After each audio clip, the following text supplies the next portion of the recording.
కుటుంబానికి, వ్యక్తికి కాపరిగా, పోషకుడిగా, నా కొండ, నా కోట, నా దుర్గం, నా శైలముగా ఉండాలంటే ఆయన మన కాపరిగా ఉంచుకుంటే ఆ కాపరి ఏం చేస్తుంటే ప్రమాదాలను తప్పిస్తాడు. మరి ఈ సంధ్యాకాల సమయంలో నీ కుటుంబానికి నీకు కాపరిగా ఉంటుందా ప్రభు? చూద్దాం పరిశుద్ధ గ్రంథంలో ఆయన కాపరిగా ఉన్న కుటుంబాలు ఎలా దీవిస్తున్నాడో చూద్దాం. యోహాను సువార్త 10:11 చక్కని మాట ఉంది. నేను గొర్రెలకు మంచి కాపరిని, మంచి కాపరి గొర్రెలకు తన ప్రాణమును పెట్టును.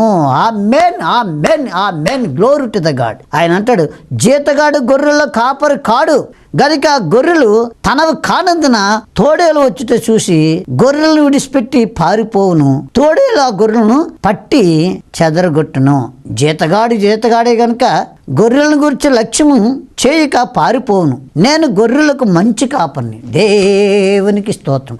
Glory to the God. ఆమేన్, ఆమేన్, ఆమేన్. దేవునికి బిడ్డలారా, మన దేవుడు ఎంత గొప్ప కాపరండి, ఎంత గొప్ప వ్యక్తి. ఏ ప్రమాదాలండి, ఏ కీడు నుండి, ఏ దుష్టుడు కనుదృష్టి నుండి, ఏ విషసూపుల నుండి, ఏ దుష్టుడు కనుదృష్టి నుండి ఏవి కూడా ఆవరించకన్నా మనల్ని కాపాడుతూ ఉన్నాడనంటే ఆయన మంచి కాపరి.